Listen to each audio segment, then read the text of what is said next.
Students good morning. मैं L विश्वे, आपका हिंदी प्लस ग्रामर टीचर।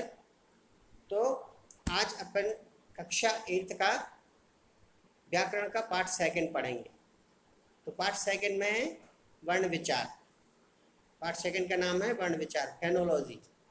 तो मैं पढ़ता हूँ, आप लोग अपनी बुक निकालें, 11 पेज नंबर निकालें उसका व्याकरण का और देखें, मिलाएं।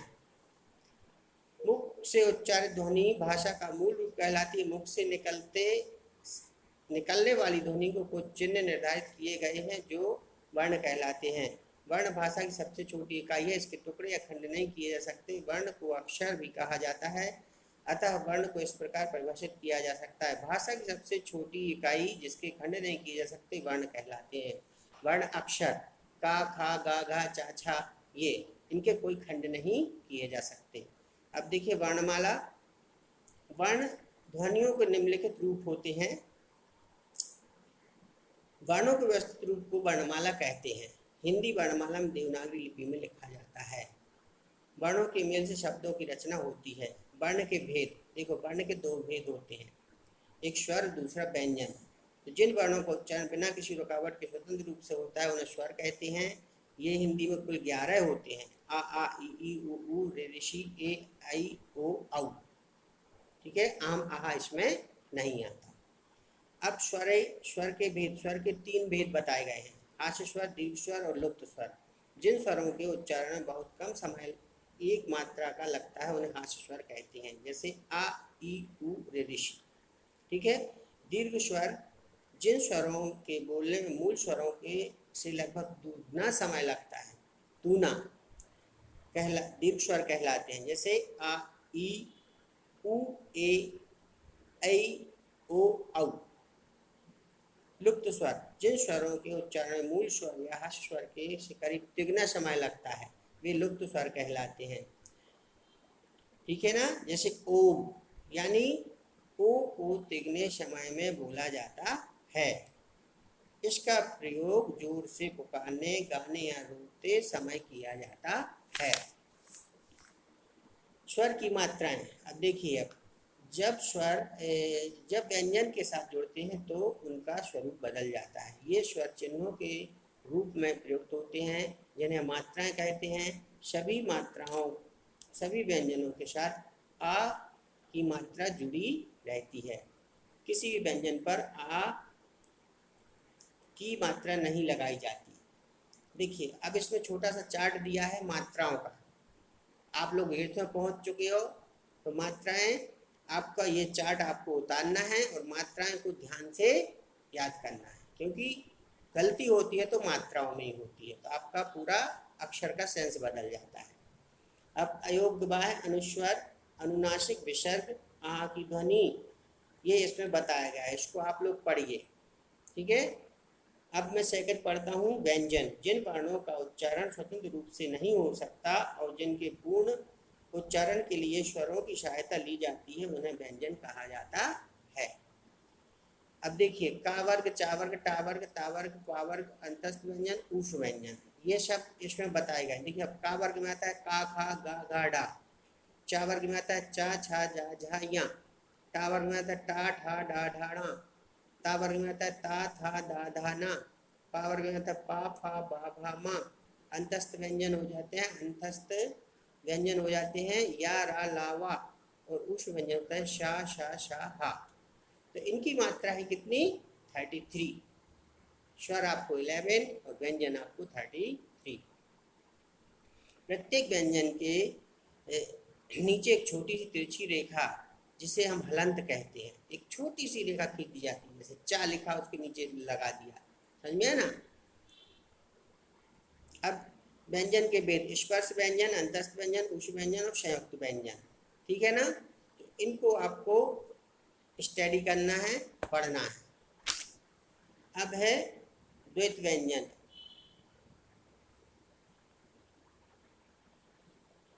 रा के विभिन्न रूप,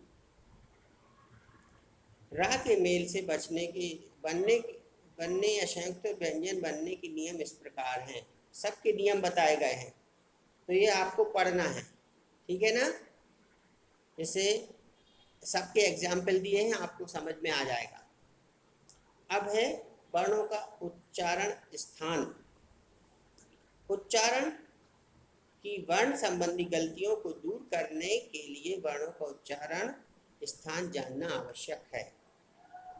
उच्चारण अवस्था में जीभ मुख के जिस अंग का स्पर्श करती है वही उस वर्ण का उच्चारण होता है। उच्चारण स्थान से के आधार पर वर्णों के 10 भेद होते हैं। कितने होते हैं? 10 भेद।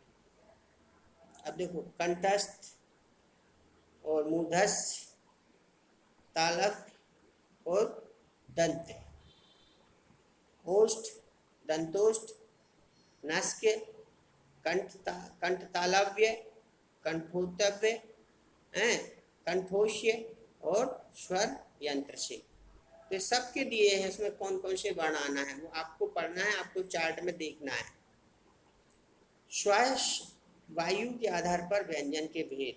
देखिए, श्वास उच्चारण के समय श्वास वायु की मात्रा के आधार पर व्यंजनों के 2 भेद माने जाते हैं। अल्प प्राण, ठीक है ना, अल्प प्राण, जिन व्यंजनों के उच्चारण में मुख से श्वास वायु की मात्रा कम निकलती उन्हें अल्प प्राण कहते हैं। प्रत्येक वर्ग का पहला, तीसरा, पांचवा वर्ण और अंतस्थ वर्ण अल्प प्राण कहलाते हैं।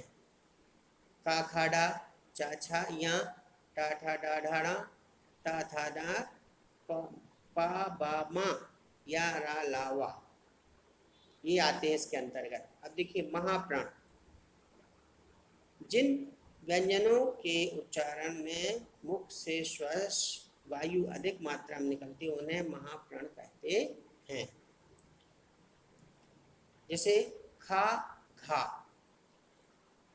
छा झा, ठा ढ़ा ढा, था धा, बा भा, शा शा शा फा।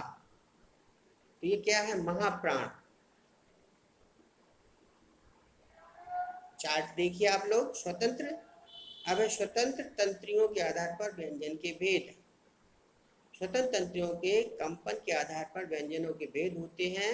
सघोष और अघोष 2 होते हैं। कौन? सघोष और अघोष।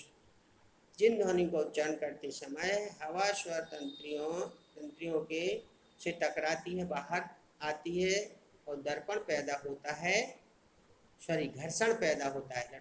घर्षण पैदा होता है, घर्षण मीन रगड़ पैदा होता है, वे सघोष ध्वनियाँ कहलाती हैं। प्रत्येक वर्ग का तीसरा, चौथा और पांचवा व्यंजन अथवा या रा ला वा हा सघोष व्यंजन कहलाते हैं। इसमें देखिए स्वर आ जाते हैं और व्यंजन आ जाते हैं। स्वर वो आ गए, आ ई उ रे ऋषि ए ऐ ओ औ। अब व्यंजन आ गए इसमें गा घा डा, जा झा या, डा ढाड़ा, दा धा ना, पा भा मा, या रा ला वा फा।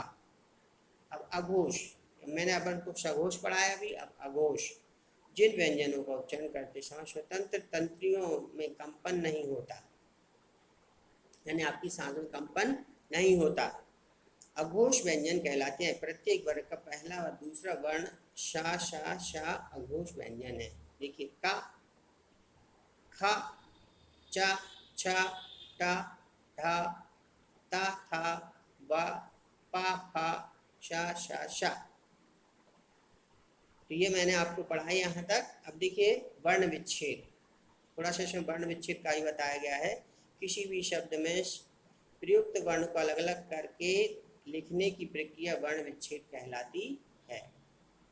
जैसे वीरता, वा धन ई धन रा धन आ धन ता धन आ, ये सब मिलके बना क्या? वीरता। इसके टुकड़े हो गए ये। अब जैसे गुलाब, का धन ऊ धन ला धन आ धन बा धन आ, इससे मिलके क्या बन गया? गुलाब। गुलाब के टुकड़े कर दिए। विद्यालय, वा धन ई धन दा धन या धन आ धन ला धन आ धन या धन आ, तो क्या हो गया? विद्यालय। ये विद्यालय के टुकड़े हो गए, इनको जोड़ दोगे तो विद्यालय बन जाएगा। बगीचा, बा धन आ धन गा धन ई धन चा धन आ बराबर बगीचा। दिवस, दा धन ई धन वा धन आ धन शा धन आ, दिवस। इसको जोड़ दोगे तो दिवस बन जाएगा। ठीक है, तो अब सूरज, शा धन ऊ धन रा धन आ धन जा धन आ, तो ये सूरज। तो ये मैंने आपको सेकंड चैप्टर आज पढ़ाया, ये पूर्ण हो गया है। अब इसमें कुछ क्वेश्चन आंसर हैं, इसमें इसका 7 क्वेश्चन अपन को नहीं करना है। ठीक है ना, सघोष और अघोष वर्ण बताइए, ये वाला, क्योंकि बहुत कम आता है, बहुत कम पूछा जाता है, इसलिए हमको 7 वाला क्वेश्चन छोड़ दिया। बाकी के आपको 8 में से 7 करना है, तो 7 वाला अपन को क्रॉस कर देना है। और इसके फिर जो बाकी का ये है, तो ये हम आपको या तो व्हाट्सएप कर देंगे या हम बुक में भरवाएंगे। ठीक है, तो आप ध्यान से पढ़िए और हमको लिख के चेक कराइए।